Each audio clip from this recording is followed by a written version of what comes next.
Hey everybody, I'm going to teach you a little bit about Doppler effect. I don't know if I'm here today or not. I'm pretty sick, but I'm going to do a little lesson on video, and if I'm there, I won't have to talk as much, hopefully. We've got a car here, a source of sound, and maybe this is Panise in her Chevrolet. And that car is pushing out a sound wave. And the wave's traveling at some velocity, v, and it's hitting an observer. The wavelength in this case is this full distance. Now, what would we say that wavelength actually is? Well, it's actually the velocity of the wave times the period of the wave. So if however long it takes for this whole wave to reach the observer, if we take that period, multiply it by the velocity, we get the distance covered by the wave, which in this case is its wavelength. Okay, and this is true for any wave. The velocity times the period of the wave is the wavelength. Okay, now let's say that Panise steps on the gas here, and now she's driving towards our observer with the big ears. What happens is interesting in this case. The velocity of the wave is the same. It doesn't get faster because the source of the wave is faster. That does not happen. V is equal to V still. So if this wave comes out and it's still traveling at V, because that velocity is only dependent on the medium. But what happens is as this wave front comes out, it'll be in the same place as it was here, but the source of the wave has now moved. And so when the next wavefront is made, it'll be closer together. And so you end up squishing the wavelength somewhat in this scenario, so that our velocity is still our velocity, but this is now a different wavelength. The wavefronts have been squished together, and our lambda prime, as I would call it, it's the original wavelength minus this distance that our source has traveled during that period of that wave. So if I say that this car has traveled a distance of Vs, which is the source velocity, the velocity of the source, times that same time period, then my new wavelength here is going to be equal to, and this is going to be, this is kind of an interesting plus minus kind of thing here. So I'm going to say that this is Vt, which is this up here, and I'm gonna say it's plus Vs t. And you're gonna say, why is it plus, Mr. Espan? Because we're making it shorter, right? And that's true, but you'll see why I keep it plus for now. It makes more sense if you draw a car running away from your stalwart observer. If the car is moving away, then your wavelength is really stretched out. And your new wavelength here, you would probably have no trouble with me saying, okay, this is the original wavelength, Vt, plus the velocity of my source moving away, because it was here, and now it's driven away, and this distance would be Vs times the time, the period of the wave. And we can also say that that is V plus Vs all times t. And that would be our new wavelength. So we've got a little decision here to make with our pluses and our minuses, our positives and negatives. Oh, it's okay. My daughter's making something in the kitchen. Do you want to say hi to them? Nope. She says nope. She's lovely. Light of my life. This lambda prime, you could choose the original wavelength minus this distance, or you could choose the original wavelength plus this distance. And I've chosen plus, and I'll tell you why, because the way that I think about it is, if my displacement is getting bigger, then I choose that to be a positive velocity. So if my source is moving away, or if I'm moving away, I choose this Vs to be positive, okay? And if this is positive, then I have to add those two together because my wavelength is getting longer. Now there's a couple different ways to think about these pluses and minuses. So let's put some numbers to it and see if we can't figure that out a little bit better. Okay, so let's say you've got another car here and another observer, and I'll put this one a little bit closer. But let's put some numbers to this now. So let's say here's my wave. Let's say my V is 10 meters per second, let's just say. Okay.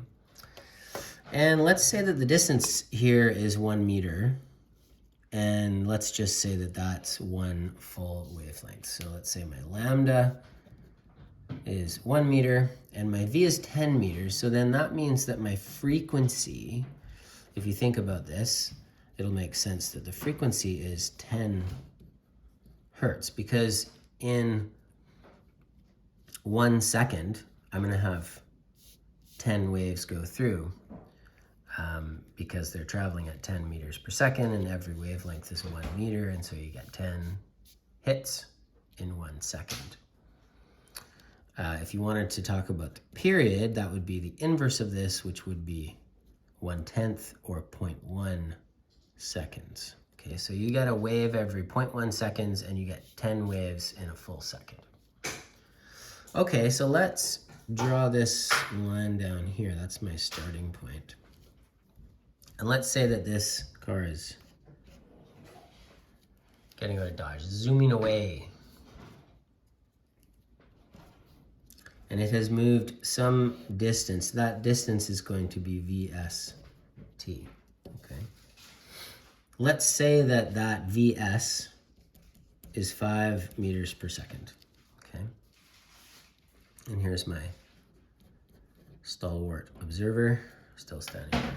This wavelength is now going to be stretched right out, okay? So what would my new wavelength be, and then what would my new frequency be? Well, my new wavelength is going to be my original wavelength, which is Vt, plus this length, which is Vst. And of course, I can say that that's V plus Vs, all times period. Or I could divide by the frequency as well. That would be fine. And so that's going to be equal to, in this case, my 10 meters per second plus my 5, all times 0.1. That's going to be 15 over 0.1. 15 times 0.1 divided by 10, which is going to be equal to, does this make sense? 1.5 would be my, oh, right, yeah. Sorry, I had a little indecision there. So that's 1.5 meters is my new wavelength. And so what is my new frequency? Well, my new frequency is the velocity of the wave over the new wavelength, because the velocity of the wave is still the same. It's still traveling towards the observer at 10 meters per second. And so my velocity over my new wavelength should be the frequency that is hitting my observer. And so this is going to be 10 over 1.5, which I think if you work that out, you would find that was 6 2/3. Let's say 6.6 repeating hertz. It makes sense that this is lower than my original wavelength because my source is moving away. And so I'm going to hear a lower pitch. Okay, now let's carry this on to what if my car stays still, but my stalwart observer breaks his nerve and runs.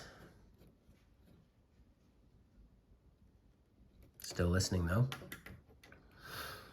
This is interesting because in this situation, my wavelength stays the same as it was in the original setup. So I'm not stretching or squishing my wavelength. It looks the same as it did originally, but I'm just running away from it. So my listener gets fewer peaks per second, and so the frequency is also going to be less. And you might be tempted to think, well, this velocity, and let's say my velocity of my observer is 5 meters per second. You might say, well, this is the same velocity as the car driving away, so it should be the same change in frequency. But it's not. And I'll show you why that is. My frequency here is actually going to be, I'm not changing my wavelength, so my wavelength stays the same, but this time my velocity changes. I have a new velocity, velocity prime, and that's the velocity of the observer relative to the wave. And this is going to be weird, but this is the velocity of the wave minus the velocity of the observer. Now, I want you to think about that if you can. You might want to say, well, this is getting bigger, so isn't that a positive velocity? And it is. So this velocity, I want you to keep positive if this displacement is getting bigger. But we have to subtract the velocity in order to get the relative velocity of the wave to the observer. So think about this. If you were running at the same velocity of the wave, so this wave is still moving at 10 meters per second. If the wave is running at 10 and you're running at 10, no crest is ever going to hit you. And so the relative velocity of that is 0. So if this was 10, it would have to be 10 minus 10, and your relative velocity would be 0. If I was running into the wave, then you would say, okay, if I'm running towards it, let's say I was running towards it at 5, then you would get faster, right? Your velocity into the wave relative to the wave fronts would be more, it'd be higher. So if you were running at 5 towards the wave, you would say 10 minus negative 5. And that kind of works with the system that I use. So I always say if my displacement's getting bigger, it's a positive velocity. If my displacement's getting smaller, it's a negative velocity. And this formula has to be V minus V naught. So in this case, this is a positive velocity. And so I would do my V naught, my V naught would be equal to 10 minus my positive 5, which would be 5 meters per second. That's my relative velocity of the observer to the wave. Okay, so what's my new frequency then? Well, my new frequency is my new velocity over the original wavelength. And so this is going to be 5 meters per second, which is my new velocity over my original wavelength, which is the same as it is here. The wavelength has not changed here from what it was up at the original. That wavelength is the same because my source is not moving. So this is going to be 5 over 1, and that's going to be equal to 5 hertz. Notice that that's also less than my original. So my original was 10 hertz. Let me zoom out so you can see all these numbers. My original was 10 hertz. If my source runs away at 5, I end up with 6.6 hertz, a lower pitch. But if my source stays the same and I run away at 5, so my observer is 5, then it's still less, but it's a different amount less. It's 5 hertz. And this changes based on the proportion of the wave's velocity and the velocity of the source and the velocity of the runner. Okay, so let's sum this up. Put all this into some handy formulas. You can write this all in one formula. You can say the new frequency is equal to V minus VO, which is the velocity of the observer, over V plus Vs, velocity of the source. And you can, if you divide that all by t, that'll work as well, but it's easier to just multiply it by the original frequency. Now you can check my examples and make sure that this works for both situations. And sometimes you have the source moving and the observer moving, which is awful, but IB may throw that at you. If you know the original frequency, you can just multiply it by the frequency. Now, if your observer's not moving, that's 0. And so you just, sorry.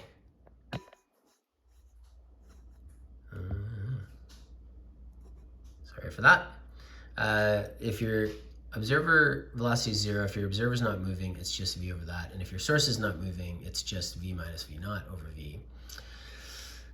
You have to remember, if you're going to use my version of the formula, if you look in your data booklet, it's going to be a little bit different. They like putting plus minus and plus minus, but I find that confusing because you don't know when to use a plus and when to use a minus. I like using this. You just have to remember that, and maybe let me draw some arrows here.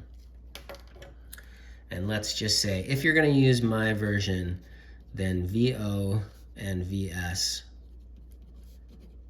are positive if displacement is growing.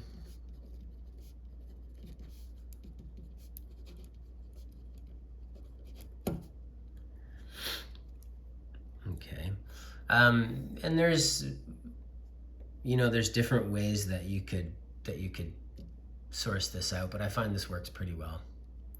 I think that's it. Hopefully that was helpful.